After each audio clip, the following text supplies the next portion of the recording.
Muito bem, dando sequência ao nosso encontro Mulheres com Você aqui na Imagem da Cidade e conforme anunciado no primeiro bloco, vamos agora trazer como destaque o Abril Azul. É mais uma cor, é mais uma campanha, é mais um tema que evidencia esse mês de abril e neste caso, Abril Azul, fazendo parte também do mundo dos autistas, trazendo à tona esse olhar voltado ao autismo. E a minha convidada, Ana Paula Miller, fonoaudióloga com 20 anos de atuação na área do autismo. Ana Paula, que bom tê-la aqui mais uma vez, especialmente nesse mês de abril, o Abril do Autismo. Obrigada, tá? Eu que agradeço, Denise. Ana, nesse processo de ter essas cores e ao mesmo tempo aprender com o passar do tempo, o que nós estamos aprendendo com o passar do tempo, com a evolução de ano após ano, tendo também ao nosso favor esse Abril Azul?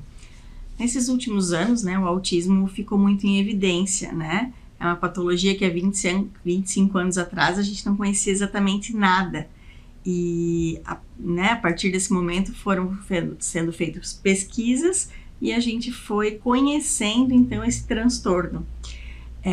No primeiro momento a gente fazia o diagnóstico só dos autistas nível 3, que é aquele autista severo, nível de suporte 3, ele precisa de muito suporte, né? Depois a gente entendeu o que era o autista nível 2, né?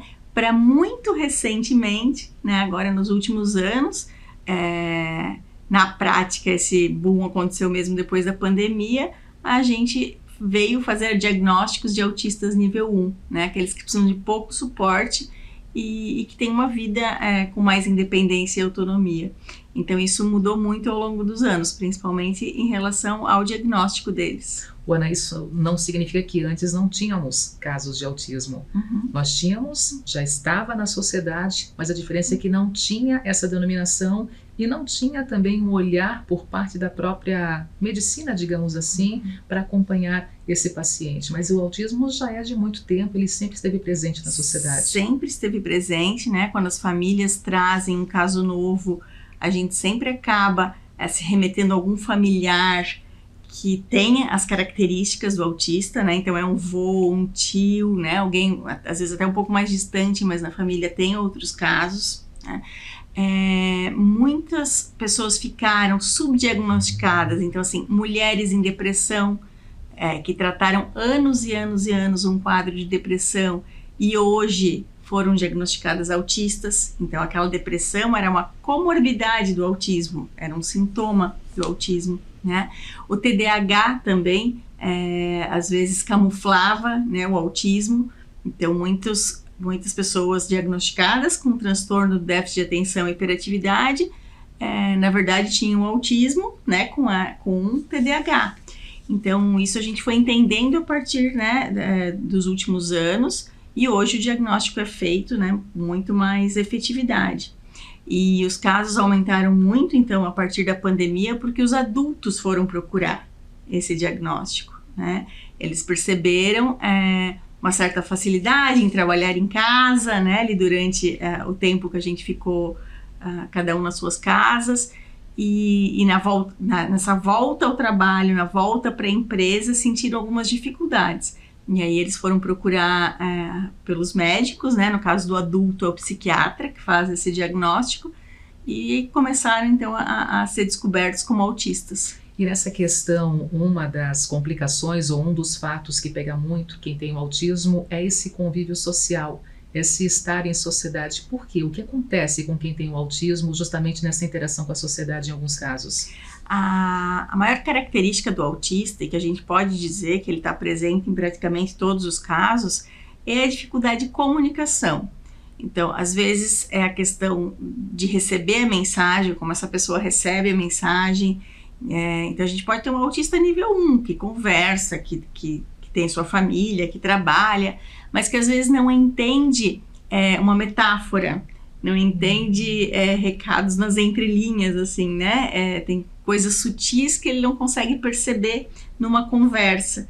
E essas pessoas acabam se retraindo um pouco, às vezes se fechando, porque não tem, né, total compreensão, não conseguem entrar em determinado assunto. Né? Essa questão dos hiperfocos deles, então gostam muito vamos usar como exemplo as crianças, né? Eles têm fases, então assim, hiperfoco no dinossauro, hiperfoco num personagem específico, e eles querem só falar sobre isso. O adulto também tem esse comportamento, só que ele vai aprendendo com o passar do tempo que se ele não fala sobre assuntos variados, ele não consegue interagir, né? Então tem adultos que têm mais essa flexibilidade. A gente chama isso de flexibilidade cognitiva. E tem autistas que não têm flexibilidade cognitiva. Quanto mais cedo a gente trabalhar com eles, ensiná-los, mais fácil será o convívio na sociedade mais tarde. O que seria esse quanto mais cedo? Por exemplo, o diagnóstico a partir de quantos anos e a partir dali também, porque nem sempre se tem o diagnóstico fechado, mas tem as possibilidades, as suposições, mas já prestar atenção para poder o quanto antes levar esse paciente ou estar acompanhado com esse paciente com os profissionais certos. Bater o martelo de um diagnóstico, né, é muito sério. Você está determinando ou você está dando um nome, né, caracterizando aquela pessoa. Então, a gente toma muito cuidado e tem muitos critérios, né, diagnósticos para fazer dar, né, esse laudo, que é normalmente dado pelo neuropediatra. O ideal é que antes dos 2 anos essa criança já receba, né, o diagnóstico e que já entre em tratamento. Tá? E isso tem acontecido nos últimos anos. A gente tem pegado os pacientes cada vez mais cedo. E sim, os resultados são melhores, né? Quando a gente pega uma criança com o cérebro completamente plástico, né? A criança tem a neuroplasticidade, então assim, o cérebro dela está pronto para receber informação. Então, nesse momento, se a gente dá o estímulo, é mais rápido que acontecem as sinapses cerebrais e a gente tem um resultado melhor. Que resultados são esses, Ana? De linguagem, né? De comunicação, de todas as habilidades, né? Habilidade motora. O autista, ele não tem dificuldade, por exemplo, não atrasa para andar, mas ele às vezes não tem total noção do corpo dele, do tamanho dele, do peso dele. Então às vezes ele pode andar e passar por cima das coisas sem perceber o que está em volta, né, o que está no ambiente. Isso tudo é trabalhado desde cedo para ele ter essa percepção, né, de tudo, essa leitura, né, para ele entender os sinais das outras pessoas, quando a pessoa está feliz, quando a pessoa está triste, para entender seus próprios sentimentos. Tudo isso a gente ensina, né, em cada etapa do tratamento. Hoje, pela experiência de alguns profissionais, a gente pega crianças muito cedo, tá? Eu já não foi 1 nem 2, crianças de meses, 3, 4 meses, que as mães já tiveram perceberam. Aquele olhar diferenciado. Uhum. Por causa, né, das campanhas, por causa da divulgação, as pessoas estão muito mais atentas hoje. Então, quando você percebe cedo, você estimula, independente de lá na frente fechar um diagnóstico, essa criança vai ter menos dificuldades. Você falou há pouco que também tem o autismo, ele é classificado por níveis também, né? E tem aquele nível mais severo. Por exemplo, esse início precocemente do tratamento pode reverter um pouco essa característica, ou quando o autismo é severo, de fato, é difícil tirar algumas situações em que está já comprometido devido ao grau do autismo? Depende do caso, né? Hoje a explicação para isso está na genética. Nós temos crianças que chegam na mesma idade, com as mesmas características. Uma criança evolui muito bem, né? Então ela poderia chegar com muitas características de um nível 3 e diminuir o nível para nível 2, ou até um nível 1, mas um pouquinho mais perto do 2, e a outra criança não evolui. Então, a gente tem a explicação para isso na questão genética, né? São genes daquela criança que não evoluiu, ela não está apta para desenvolver determinadas habilidades. A gente vai deixar de estimular? Não, a gente tem que estimular todos o máximo que a gente conseguir e tentar tirar o máximo, né, de todas as crianças que chegam pra gente. Mas tem alguns que não respondem tão bem. Isso a gente já sabe. Você já está há 20 anos trabalhando com autismo, a tua área é fonoaudiologia, e eu queria entender um pouquinho mais sobre a tua presença, né, na vida, no acompanhamento de um paciente que tem ali o diagnóstico para o autismo, e juntamente com o fonoaudiólogo, quais são os demais profissionais que também passam a fazer parte desse acompanhamento? Quando a criança chega muito pequena, é muito importante que a gente coloque, né, na equipe dessa criança o fonoaudiólogo e o terapeuta ocupacional. Eles são essenciais para esse começo de trabalho. Então, essa estimulação precoce começa dali. E com o passar do tempo, a gente vai colocando o psicólogo, o psicopedagogo, né, um psicomotricista, tem o professor de música, então tem as terapias complementares que também auxiliam nessa criança. Mas se a gente falar na receita do bolo, é o fonoaudiólogo, o terapeuta ocupacional, o psicólogo e o psicopedagogo. Essas 4 áreas se complementam e fazem com que a criança possa se desenvolver da melhor maneira possível. A gente tem um grande problema, né? Não é na nossa região, nem no nosso país, é no mundo, né? De poucos profissionais habilitados para trabalhar nessa área. A gente tem poucos fonoaudiólogos, pouquíssimos terapeutas ocupacionais, né? E faz falta. Então as filas de espera se tornam enormes, né? E muitas crianças perdem tempo, perdem a oportunidade de serem estimuladas na idade correta. Idade correta, presença, por exemplo, no espaço educacional, ali mesmo na fase inicial, educação infantil, depois chegando até as escolas. Como é que é também esse estar com a convivência, né, da educação normal, mas também oferecendo essa educação voltada ao autismo e, mais do que isso, direitos para as famílias que tem um aluno, que tem um filho com autismo, o que está assegurado para ele no que se refere à questão da educação? Todo autista, né, ele tem que estar inserido na escola regular, né, ele tem o direito a isso. O autista, ele aprende muito por imitação, então ele estar com pares da mesma idade, né, e crianças que estimulem e puxem, né, ele para frente também ajuda no tratamento.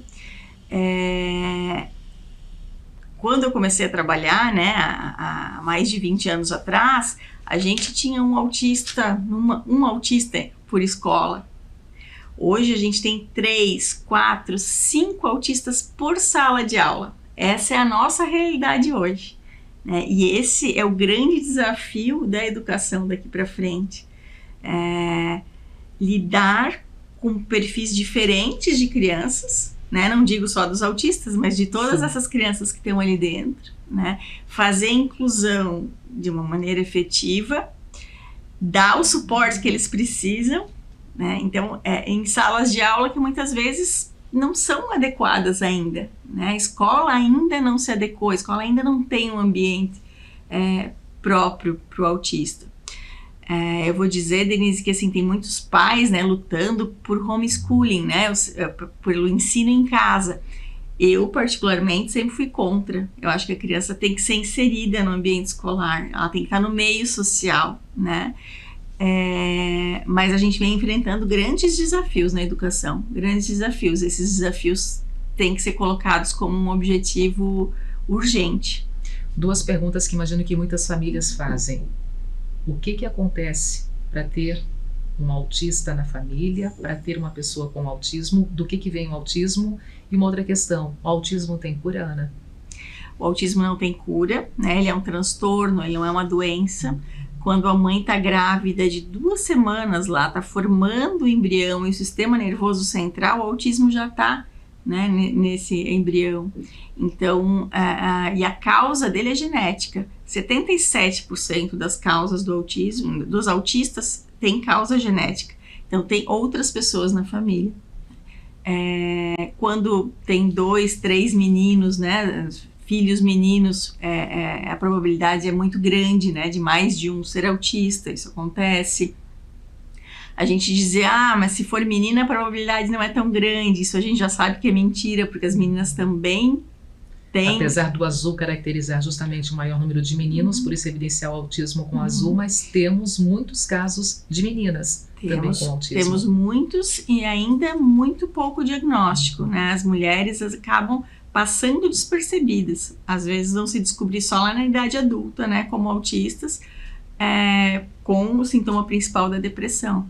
Então, a gente precisa olhar mais para as nossas meninas, sim, isso também é uma questão que precisa ser feita. Sinais de alerta, os primeiros sinais, os primeiros momentos que de repente podem estar ali evidenciando, quem sabe uma ligação ou não com o autismo, mas não descartar. E depois procurar sim um atendimento, procurar um acompanhamento médico para entender que essa caminhada vai ser para o resto da vida, se assim for também o diagnóstico, né? Nos bebês, né, a gente pode encontrar sintomas como a falta de contato visual com a mãe, né, na hora de mamar, a falta de reação a barulhos, né, uma batida de porta, liquidificador, um aspirador de pó.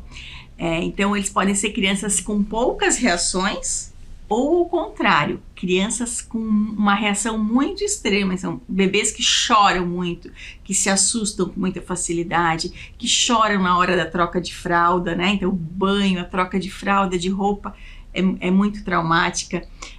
A parte da introdução alimentar, tem que prestar atenção nisso, se ela não está sendo feita do jeito que se espera, né? Se a criança rejeita muitos alimentos também, pode ser um sintoma do autismo, né?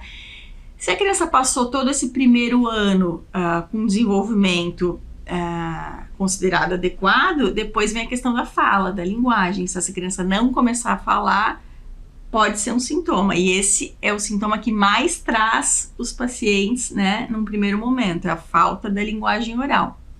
Nessa questão da linguagem, Ana, muitos pacientes com 5, 6, 7 anos ainda não conseguem falar, são aquelas pessoas não verbais que se menciona, né? Isso não significa que de repente vai ficar sem falar para o resto da vida. Pode ter um start, pode ter um momento em que vai desenvolver essa fala e dali para frente mudar também esse cenário? Pode, a gente tem casos, né, no mundo de autistas que começaram a falar com 19 anos. Né, casos documentados. Então, não tem um limite de idade. A gente tem que continuar estimulando. Por isso, os estímulos são tão necessários, tão importantes. E o principal é, essa criança tem que se comunicar. Né? Pode ser que não seja pela linguagem oral no primeiro momento, mas vai ser com uma comunicação alternativa. Né? A gente tem jeitos de que essa criança se comunique.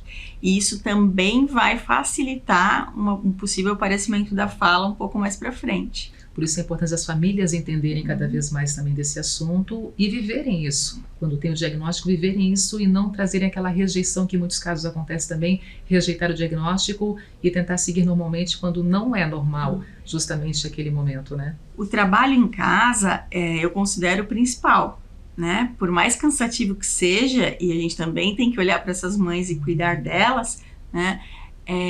Mas é o que vai surtir um resultado. Não é nos 45 minutos de terapia ou dentro de uma sala de terapia que é extremamente controlada de estímulos, né, que a gente vai ter o 100% do sucesso, né, do tratamento. Não, é a terapia dando instrumentos para os pais trabalharem com essa criança, né, e a escola que tem ali 4 horas diárias na vida da criança muito importantes.